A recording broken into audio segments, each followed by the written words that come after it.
How would you like me to describe you? Um, a legend in the making. A legend. Yeah, That's big. I said in the making. 5 world tours,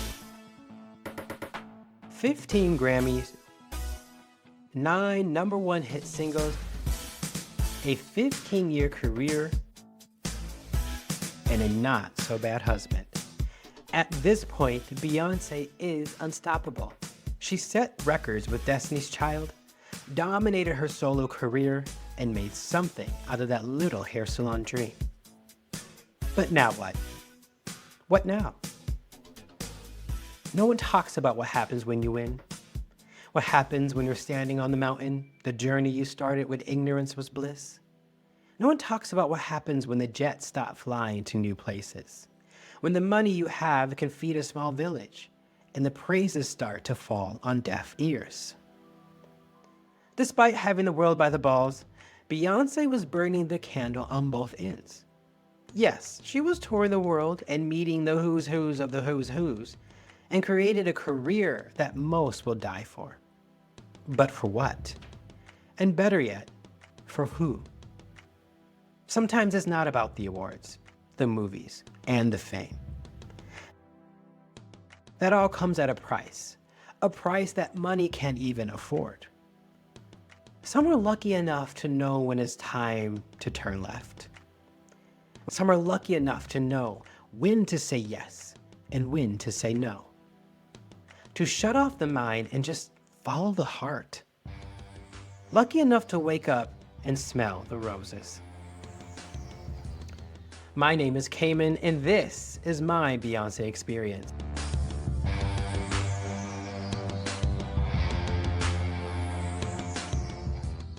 Let's recap.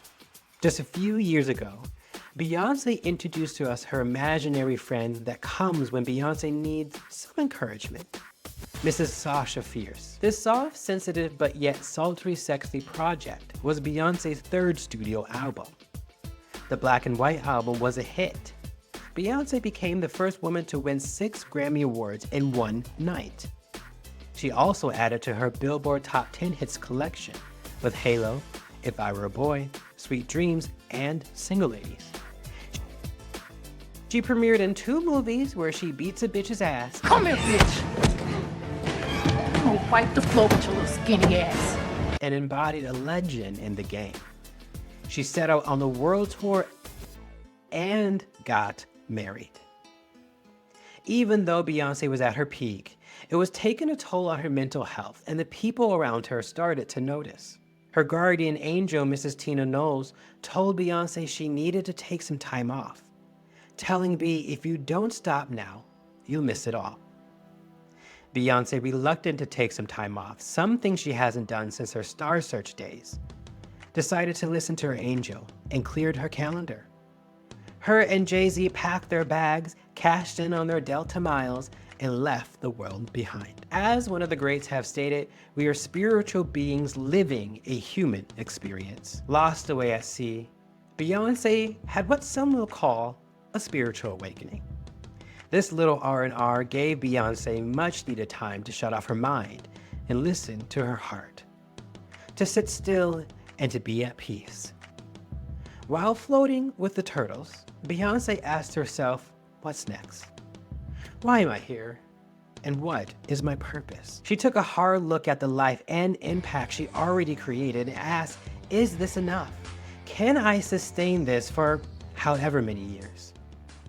Watching a sunset fall behind a mountain cliff that my bi-weekly paycheck can't afford, Beyonce realized life is a gift. My mother was right. I am missing the point.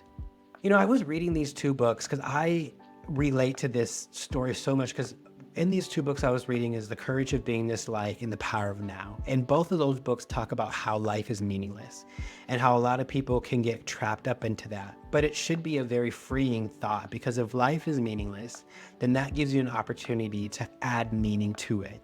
But I feel like a lot of us, we don't know that life is meaningless, or we don't know that we're letting other people influence our life. And when we do what they tell us to do, or we do what they program us to do, or God, I sound very like hippie and tinfoily. But the point is we get to a point, hopefully, where we realize I am not living the life that I want, and I want to do something different, and I want to actually put meaning into it. And I think that's what Beyonce was dealing with at that time. It's like, what am I doing? I want to put meaning in my own life, and I need to start doing that now. For so long, most of us, even Beyonce, walk through life just giving ourselves away, never questioning why I put my faith in you. Put my faith in these organizations, these radios numbers, and these billboard charts. Have you ever ran on a treadmill? Did you go anywhere? Right. Right. It's like that, remember that childhood book, The Tortoise and the Hare? Who ultimately won that race? Was it the one that ran super fast and took a nap? Or was it the one that took his time and enjoyed the journey, filled with inspiration, insight, and a few pina coladas? Beyonce knew it was time to make a change. As she said in Life is But a Dream, being satisfied is not healthy. B was tired of feeling stuck, tired of not singing songs that fed her soul. She wanted to cry and laugh and be vulnerable, to express herself in any way she sees fit, to tell stories, to be scared. Like that one musical, it's time to trust your instincts, close your eyes, and leap. And did Beyonce leap? You know, one thing I want to ask B, if we had a moment to catch tea, like I would be like, that era of 4 when you made that album, you had the Life is But a Dream, you had the year of 4. It really just feels like you just had this awakening moment, this spiritual moment, this aha moment. If so, like, what was that really like? Like when you had those questions and you were floating with those turtles and they were whispering life secrets, what was it like? Like, what was that moment for you like? Were you crying? Were you blessed? Were you happy? Were you fearful? What thoughts were you getting? What memories were you having? What emotions were you finding or healing? And when you started to think about your future, was it clear or was it foggy, or were you scared? Sometimes when you, I would say, take control of your own life, it can be very daunting and very scary. And I would like to know if she felt pressure for that, or if she felt like, it's time for me to be a boss bitch. Because after this moment, we see a shift in her art. We no longer get these like pop radio things anymore. We get things that have meaning. We get projects. Like Beyonce said, no one's making albums anymore. And from here on out, Beyonce will make albums. And I don't even want to call them an album. It just feels like just literally like, I don't know, an artistic expression and feeling, which is ironic because during this moment, Beyonce wants to be more expressive and more artistic in her feeling. And Beyonce has always said it's about the art. And we see that from here on out. So I do wonder what it's like to cut that radio security blanket, and what it's like to say, I'm going to take a chance to be an artist that I would love to be, especially at this time when you are trying to have a baby and you're married and you have the husband. Like, I also want to know, like, how did that affect your perspective on being a mom? I definitely want to know if I had a moment with Beyonce. What was the spiritual journey like? First of all, just understanding these messages and these feelings and these visions, and what was it like for you to get the courage and take that step to go after it? But also, did it like make you take a step back and ask yourself, like, how do I want to be a mom? How do I want to raise a family? How am I going to juggle all this and be a wife? What kind of house do I want to have? What kind of message and impact I want to leave, not in just in music, but in my family kind of world? So I definitely want to ask Beyonce those types of questions if I ever had like a moment with B. First jump, building a new foundation. If B was going to take a leap in personal faith, she needs a foundation that can support her. As a kid, Beyonce yearned for her dad's approval, always making sure he saw every move, dip, and performance. But did she get it? Matthew Knowles was Beyonce's father and also manager. But as the years went on, it was hard to distinguish between the two. If Beyonce is going to take on a new way of life, she wants her father to just be her father. Sometimes you have to make hard decisions for your life. Beyonce decided to end her relationship with Matthew Knowles and will manage herself and all future projects with her new business adventure, Parkwood Entertainment. The hopes was to finally have boundaries between Beyonce the stage performer and Beyonce the family woman. But like I mentioned before, the price of fame is something more than what money can buy. Did B get her dad back? Did she ever get the approval that she was looking for as a little girl?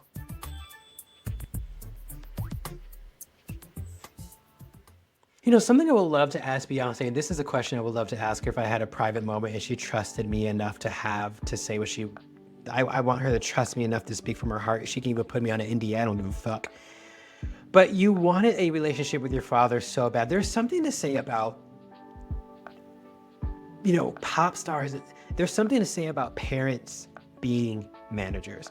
There is a documentary of childhood stars, but I haven't seen it fully, but there should be a documentary on momagers and fathergers. Because I feel like even in, like Michael Jackson had a rocky relationship with his dad. David Beckham had a documentary because David Beckham's dad was his coach. And even people joke around with the Kardashians, even though right now it seems fine and dandy. But there's something to say about parents that become a manager, especially at a kid's young age. Because in my question with B is that you ended your relationship with your manager because you wanted your father back. But what were you expecting to get back when, since you were a little girl, from what we know, you were always performing and he was always your manager? So did you ever get a chance to build an actual father-child connection? Or was it always in business mindset? Was it always, it's kind of like when you hear those stories where people are like, the only time I made my parent happy is when we won an award or when I won a pageant thing or when I did this and this. Like you know, and even Beyonce said in Life is But a Dream, she was always looking for her dad's approval, but never really got it in a way. So it's kind of like, one, what were you looking for? Like, what relationship were you looking for when, even as a little girl, you were looking for his approval? And even at a young age, from what we know, he was your manager because you were performing. So what relationship, what father-daughter relationship were you hoping to have? And another thing that I learned too from like just therapy and just going through my relationship with my parents is sometimes as a little kid, you just see things differently than your parents, and that just fosters and grows with you. And I'm not saying you saw a relationship that was there that wasn't there, but I'm just saying that maybe memories and our trauma and the way our brain works makes up these things so we can feel safe and comfortable. So that's another kind of foundation I want to add to that question. Like, what were you expecting to get back? Especially from a relationship that's, from what we know, has always been a father-daughter, business manager type of relationship, from what we know. The next jump is an album. The R&R gave Beyonce encouragement to start making art for herself, not the radio. The goal isn't awards, movies, and commercial success. It is now impact, legacy, and independence. And in true Bey fashion, she executes this plan with an album. Named after a slew of reasons, Beyonce gave us her fourth studio album, 4. Beyonce has stated that this is her favorite album, so 4 is a personal album, but in my opinion, it's kind of like a therapeutic album. 4 was more personal than I Am Sasha Fierce, and the gag is Beyonce didn't even need Sasha to pull it off. Topics like marriage was discussed in the album with songs like 1+1, I Miss You, Dance For You, one of my favorites. Her newfound freedom and her split with her dad, Girls Run the World, even starting a family with Countdown, and her yearning to make a difference with I Am Here. 4 was an album that thanked the past, but also laid the groundwork for what's to come. It was a catalyst to throwing out the rulebook and making music that meant something, that had a message, that relished in true self-expression. Music that continues to push the culture forward. Music that laid a path for her future and others. Bitch, I'm black. We also cannot talk about this era without talking about some iconic moments, and one of them being the MTV VMAs Awards, where, first of all, I forgot that Lady Gaga was a boy. Do you guys remember that era where Lady Gaga just dressed up as a boy to promote her album? I also forgot the closeness of Jay-Z and Kanye West, and Jay-Z always having a fresh bald fade because now we know he has a whole different haircut. But this is also the time where Beyonce announced that she was pregnant with her first child, Blue Ivy. I remember also in the I Am Sasha Fierce video where I asked, when did Beyonce take a step back from being personal with her fans?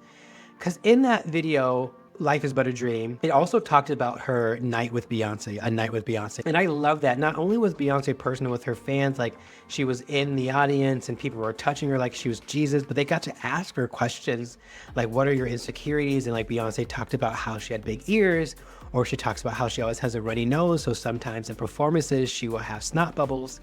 We once again see that big ass smile of hers and her laugh, and we see how much she loves to talk.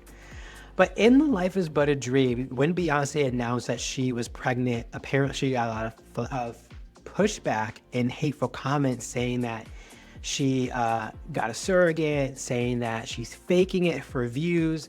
And I think with that documentary and other research that I've done, this was a point in time where Beyonce took a step back from us. I think that really hurt her. So I can see why Beyonce took that time or took a shift in how much she opens up with us. Because from here on out, we will get her opening up in her music and we'll get her opening up in her documentaries. But she used to just sit down and just bust the gut, and now she doesn't do that anymore. And I think it's because people said that her pregnancy was fake. Another thing is the Girls Run the World music video, iconic music video. One thing that I loved watching that music video again was learning that those two African boys, who I knew Beyonce flew them in to help learn the dance, but I did not know that Beyonce, or that the African men did not know who Beyonce was. In the behind the scenes little documentary or whatever, the African boys didn't know who she was, and they flew the boys out. They danced in this music video, and I was just sitting back, like, now knowing the impact of Run the World and how iconic that music video is.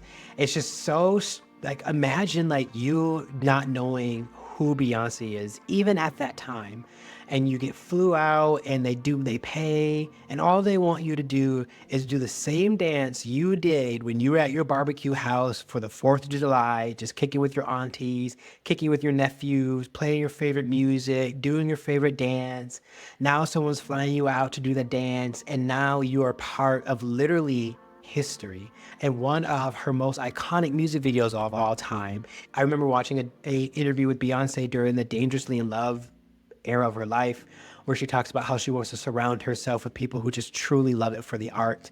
I think if you watch the behind the scenes, that was a moment where you saw Beyonce was like, I'm very grateful for this because I'm just doing it for the art. But even just the experience of being flown out and everything paid for would be enough for me. So I just thought that was so cool. So yeah. With 4, Beyonce continued her remarkable solo career with another Grammy win with Love on Top. 4 went platinum and debuted at the top of Billboard's 200s chart. We see Beyonce take the reins in her business and personal life, putting faith in herself and trusting those damn turtles. Beyonce's newfound freedom gave her a different look at the world, examining how is she making an impact and how is she helping. With a baby on the way, this couldn't be a better time to start asking. These questions grew into an album that allowed Beyonce to start finding those answers. 4 allowed Beyonce to have confidence to question her abilities and to question her gift and to hopefully inspire others. As we come to see, the journey to find those answers will have an undeniable impact on the world.